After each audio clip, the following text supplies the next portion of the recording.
CDC reported that in 2010, black men were the leading cause of death among black men age 15 to 34 years old.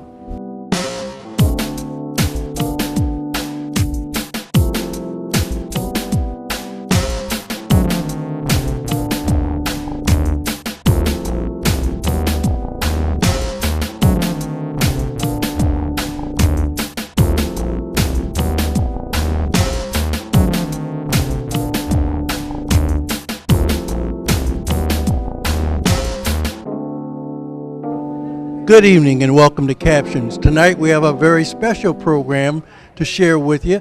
We are at the NAACP Freedom Fund Banquet. And as you can tell, standing beside me is our state as well as our local president of the NAACP, Donald Jackson. Don, welcome to Captions, and you've already extended a welcome to me and the community at this special event tonight. Well, no question about it. We're happy that you're here, and of course we're always happy to see so many citizens that support us through the Freedom Fund Banquet.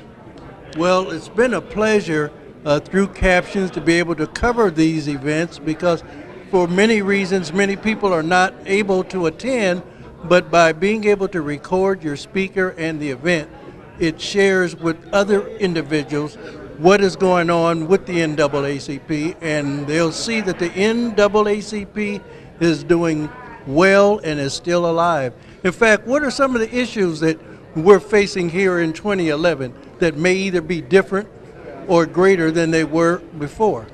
Well, there are two initiatives that we're working on in the Peoria community. One is an initiative to teach people how to manage their money and to assist citizens who may be underwater with their mortgages. It's called Financial Freedom. Great. It's a grant that we are part of from the national office, and it will be implemented over the next year throughout the state of Illinois, but Peoria will be one of those that will be participating in that Financial Freedom grant. The second one is a Better Communities grant. Now, we're not sure at this point in time that we're going to be selected, but we have applied for a grant from the national office to try to improve relationships, first of all, between the community and the Peoria Police Department, but more importantly, to stop some of the violence in our community. And the National sent out requests for proposals from across the country, and they were looking for, first of all, one community that was between 130,000 and 150,000. So we applied, and we're still in the running, even though there's been several cuts up to this point. Peoria is still in the running. So I'll be attending a meeting in Los Angeles in a couple of weeks, and hopefully to hear an announcement that Peoria has been selected. Well, I sure hope so, and as they say, you know, how it plays in Peoria can determine how it plays nationally. And Peoria is one of the best known small towns in America, and I'm certain that through your leadership and other people in our community, if we receive that grant, we'll be able to utilize that to effectuate some major changes. I also want to again compliment you and the building that you have, and from what I understand and listening to you on the radio, it's a community building. It's not just for the NAACP, but I know you would love to overfill it with members. That's right. And we need some members, and all of those, black, white, or whoever you are, need to have a membership card in your wallet as well as a voter registration card in your wallet. Those are two essential things to have. And I agree with that wholeheartedly, but in addition to having the card, we want people that are going to be active, because the NAACP works through volunteers, and so we need people who are willing to give up of their time to work on issues here for the city of Peoria. Well, as they say, the only thing that's free and freedom are just the first four letters. That's exactly right. But it takes your time, it takes your commitment, and it takes our resources. Right. Well, Don, we're going to be joining you as well as the banquet. And again, I want to applaud you for the excellent work that you've always done in this community, as well as the NAACP, as well as those of you who are in our community. It begins with us, and it will end with us. Be a part of the movement. stay tuned and watch the show. The 15th Amendment prohibits each government in the United States from denying a citizen the right to vote based on race and on color. The 24th Amendment prohibits both Congress and the state from conditioning the right to vote in federal elections for you to pay a poll tax. Guess who fought hard so you could vote? So that America makes sure that it allows us to have life, liberty, and the pursuit of happiness. It was the NAACP. Amen. And we continue to fight. In fact, if you haven't been asleep over the last 3.5 years, it appears that we are going back to when they made those amendments. The NAACP is filing lawsuits all over the country regarding this voting issue. And the amendment says that that's our right as citizens.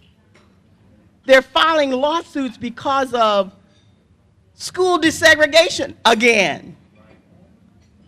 We should have the right for our children to go to school, get an education that is superior to any other place in this world.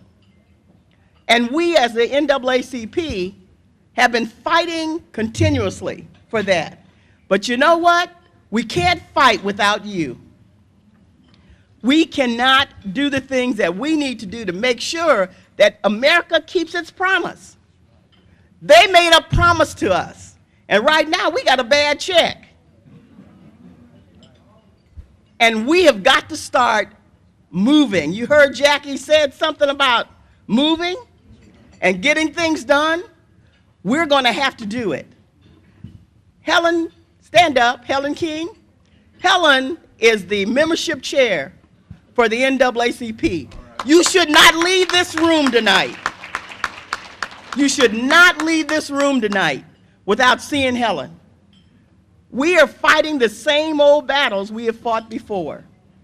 And if you don't think we are, read the paper, watch the television, look how they're treating our president. And it's based solely on the fact of his race, because he's one of the smartest presidents we've had since Franklin Roosevelt.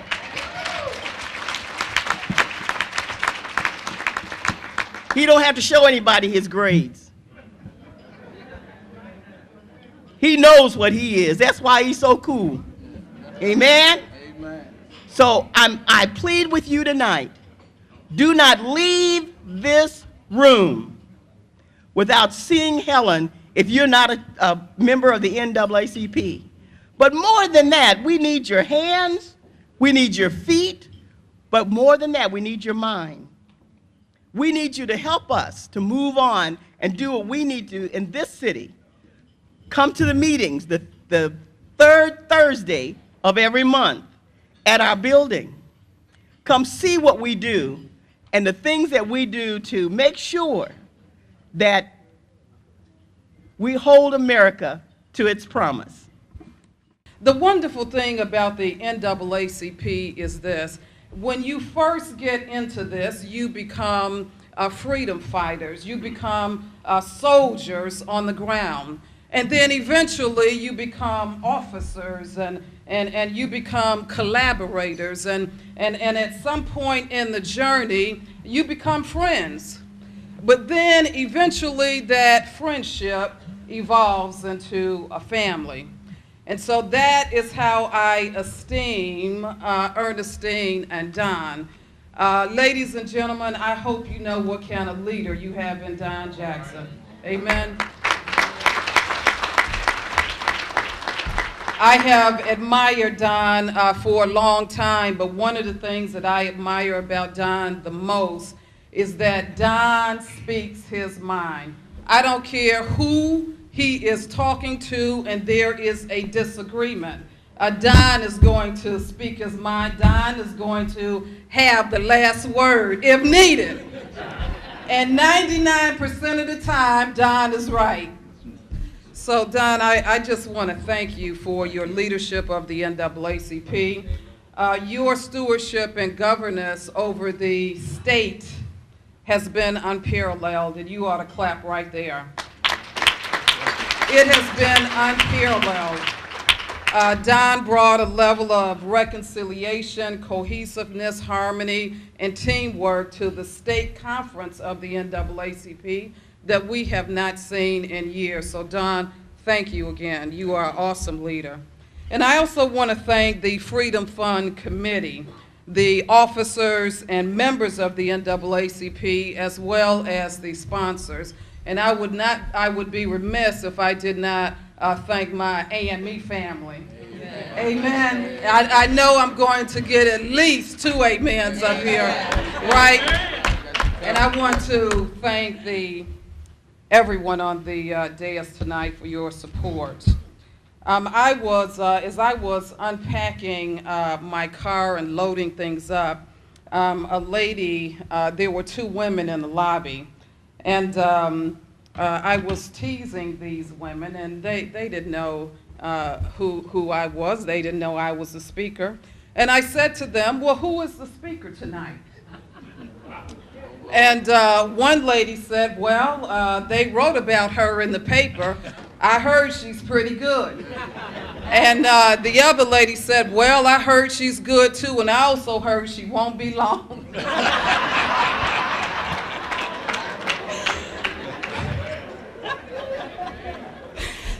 So she is here, and I just want to say I'm the speaker. Ladies and gentlemen, I also want to invite you, please, to purchase this book, Inadequate, Unprepared, But Ready. It is a book that's flying off the shelves. It's being sold really by word of mouth. I think one of my biggest fans is Ernestine Jackson, who has read the book. But I hope you will purchase it. I'll be signing it after the event tonight. For those of you who are on Facebook or Twitter, every now and then I have something that's worthy of listening to or talking about, so I hope you will follow me on Facebook and Twitter. How, my brothers and sisters, do I go back to my church and tell them that I was at the Paradise? The Paradise Hotel. How do I do that? I wanted to take a picture of the program and upload it on Facebook, but there is that Paradise. You can't put Reverend Deer and Paradise in the same picture. But we are here tonight to talk about affirming America's promise. And I want you to know tonight that when it comes to affirming America's promise, some will and some won't. And that's what I want to talk about tonight. Some will and some won't. It does not matter who you are, my friends, how you roll, or what you are doing, because some people will follow you and some people won't. Some people will support you and some people won't. Some people will take that walk with you all the way to the cross if needed, and some people won't. This some will, some won't message is an illustration of the sometimes vacillating, capricious, and uncertain demeanor of people. I wonder if anybody knows what I'm talking about when you think somebody has your back and they really don't. I submit to you that those who will do so because they have been escorted to a place of restless agitation. You don't know anything about that. And those that do not, those that do so out of righteous indignation, passion, and an uncompromising commitment to the cause.